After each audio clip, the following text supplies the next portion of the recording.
Donc nous sommes au bord de l'Aire à Genève, qui bénéficie avec la CEMA d'un grand programme de réhabilitation, de revitalisation, de renaturation de cours d'eau.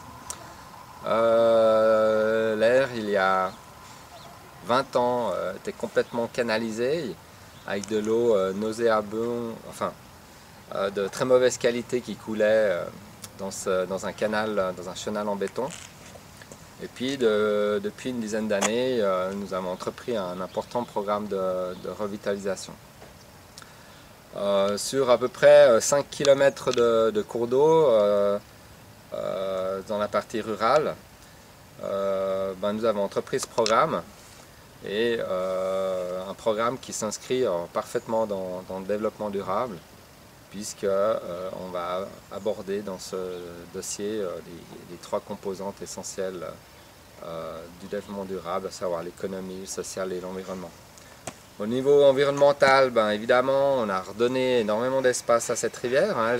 Avant, elle coulait dans un chenal qui faisait 10-15 mètres de large, dans un béton avec une hauteur d'eau uniforme, donc avec une biodiversité extrêmement réduite, pour ne pas dire nulle. Et maintenant, on a redonné de l'espace entre 50 à 70 mètres de large. Donc on a recréé cet espace cours d'eau extrêmement favorable pour la biodiversité, et de façon à reconstituer, comme on peut le voir en arrière-plan, toute la composante végétale, floristique et donc faunistique qui vient accompagner tout ça. Donc en retravaillant sur ces espaces, on arrive aussi sur le volet économique à gérer les crues.